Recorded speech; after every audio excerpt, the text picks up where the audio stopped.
NTA की जानिब से लगे टिकटॉक पर पाबंदी भी किसी काम ना आई। टिकटॉकर स्टार ने चंद दिनों में इसका हल भी ढूंढ लिया। मार्केट में इस वक्त बहुत सारी देसी कंपनियां टिकटॉक चलाने के लिए अपनी अपनी ऐप मुतारफ़ करवा रही हैं। पहले चिंगारी आई और अब MS टकाटक के नाम से एक ऐप मुतारफ़ करवाई गई है। इस ऐप के ज़रिए आप बआसानी टिकटॉक देख सकते हैं। ऐप मोबाइल के प्ले स्टोर से डाउनलोड की जाती है।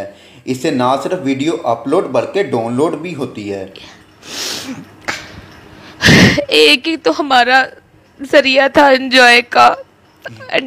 यू न्यूज़ ने ऐसी ऐप्स का सख्ती से मजम्मत करते हुए कहा है कि इससे एक तरफ अदारों की क्रेडिबिलिटी को चैलेंज किया जाता है, दूसरी तरफ जुनून शिकली है। जिंदाबाद पाकिस्तान गवर्नमेंट, जिंदाबाद PTA जो आपने हमें इस वायरस से बचा दिया।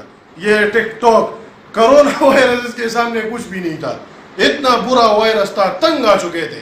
खुदा कसम जब फैंस भी मिलते थे पहले सेल्फियां होती थी ऑटोग्राफ, अब खान बाबा टिकटॉक बनाओ टिकटॉक बनाओ। कैमरामैन आदिल बेग के साथ मियां वकास से यू न्यूज़ लाहौर।